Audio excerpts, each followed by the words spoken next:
Bonjour les amis, je vais vous parler aujourd'hui des troubles du neurodéveloppement, ce qu'on appelle les TND. On entend beaucoup parler dans la presse, au niveau des parents, parfois, à l'école, enfin, un peu partout. Et je voulais un petit peu en parler parce que c'est vrai qu'on dit un peu tout et n'importe quoi, je pense. Pour ceux qui d'abord ne me connaissent pas, je suis Martine, enfant de Gaïa, et je suis là pour créer un monde bienveillant, dans le respect du vivant.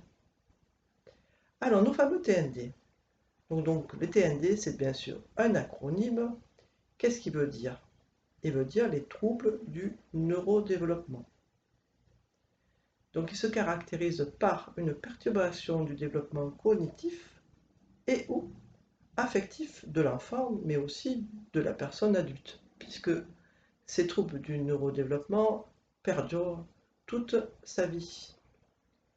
Ça entraîne en fait, ces troubles entraînent un ralentissement important sur le fonctionnement adaptatif, scolaire, social, familial.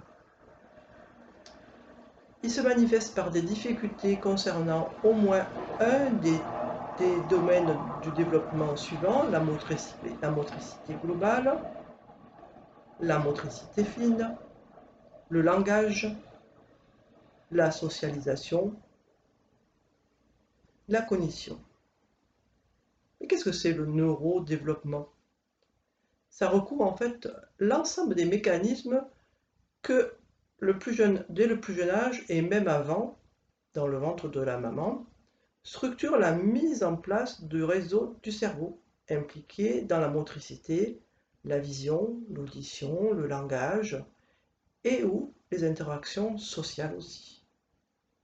Donc le neurodéveloppement, c'est un processus dynamique influencé par des facteurs biologiques, génétiques, socioculturels, affectifs et environnementaux. Il débute très précocement, donc dès la conception, pour se poursuivre jusqu'à l'âge adulte et au-delà.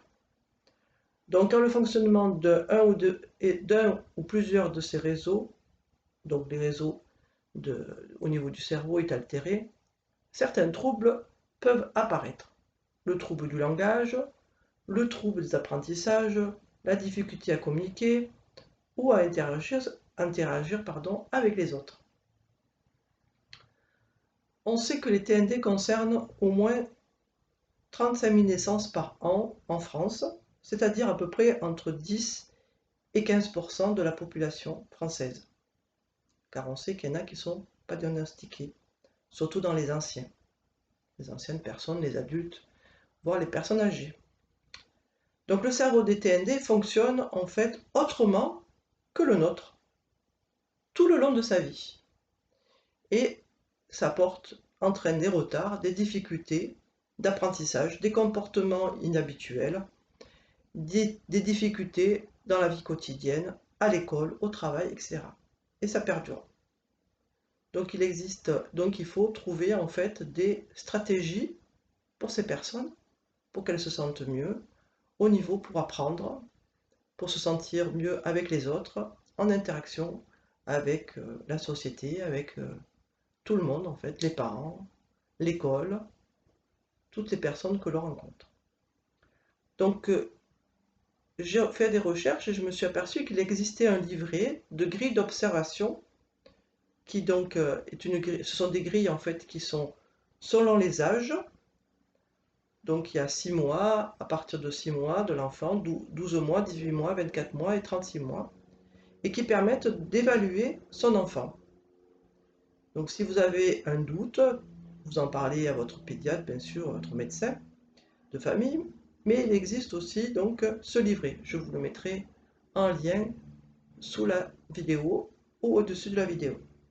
Il existe donc une plateforme aussi de coordination et d'orientation qui ont été mis en place et c'est donc votre médecin traitant ou votre pédiatre ou la PMI, donc la petite enfance, qui contacte ce service et qui vous met en contact, en lien avec eux.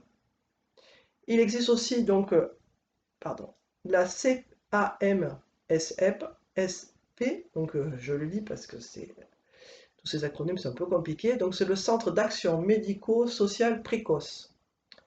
Donc ses missions sont le dépistage des handicapés, la prévention des accidents, la prise de la rééducation des enfants.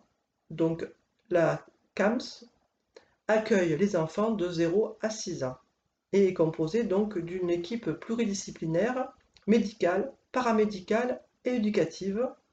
Et vous pouvez prendre un rendez-vous près de chez vous. Donc je vous mettrai l'annuaire. Il existe un annuaire des CAMSP. Donc le CAMSP est mobilisable sur un simple appel de votre part. Il n'y a pas besoin de notification de la MDPH, donc c'est la maison des personnes handicapées, la maison départementale des personnes handicapées, et donc vous pouvez prendre, dès que vous avez un doute, un premier rendez-vous à la CAMSP, la CAMSP. Mais on sait qu'il y a parfois des délais qui sont très longs. Donc je vous parlerai un peu plus tard de tous les projets au niveau de la MDPH on peut déposer au niveau du projet de vie, les plans de compensation, personnalisés de compensation pour avoir des aides. Il existe aussi le PPS, donc ça c'est plus pour les enfants qui sont scolarisés, etc. Ça je vous en parlerai une prochaine fois dans une prochaine vidéo. Nous allons en fait aujourd'hui parler plutôt des TND, des personnes qui sont TND. Donc le trouble du neurodéveloppement, où on parle aussi de personnes neuroatypiques. Donc il existe tout ce qui est...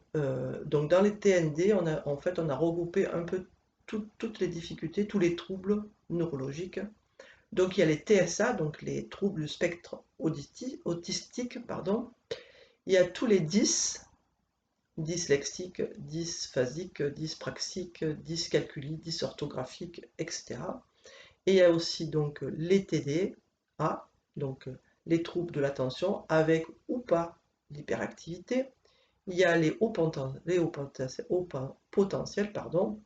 donc hauts potentiels intellectuels, donc les HPI, et il y a aussi les déficients intellectuels, les DI. Donc c'est tout, en fait c'est tout, ça, tout a été mis, en fait, tout a été mis sous une même dénomination, et après il y a des petites branches qui partent de droite et de gauche. Donc il existe donc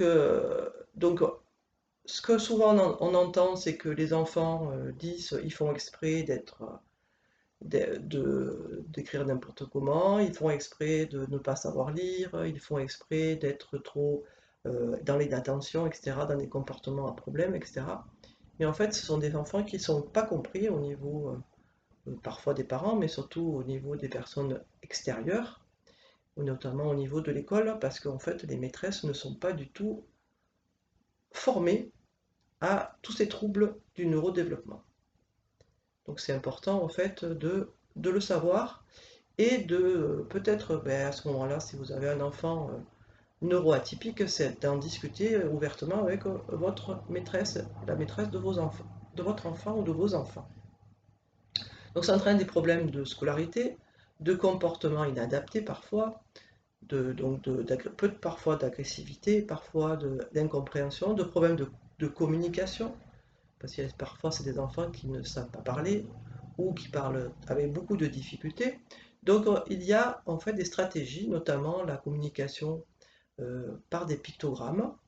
Il existe la communication aussi par le langage des signes, mais qui est très light, donc ça s'appelle le Makaton. Tout ce qui est communication permet en fait de mieux se comprendre aussi, puisque parfois il y a des comportements agressifs ou des comportements inappropriés parce que l'enfant n'arrive pas à se faire comprendre, et nous on ne comprend pas l'enfant et lui ne nous comprend pas non plus. Donc voilà, il y a beaucoup de difficultés. Donc voilà, c'est à peu près tout ce que j'avais à vous dire. Donc je parlerai un peu plus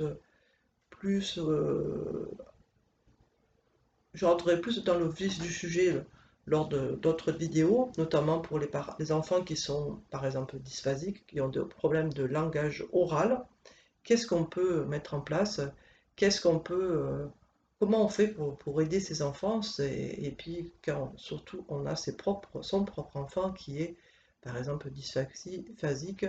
La dyslexie, on en entend un petit peu plus parler parce que c'est peut-être les enfants 10 qui ont été plus, peut-être plus, qu'on a plus diagnostiqué plus facilement, les enfants autistes aussi, puisqu'on en a parlé beaucoup.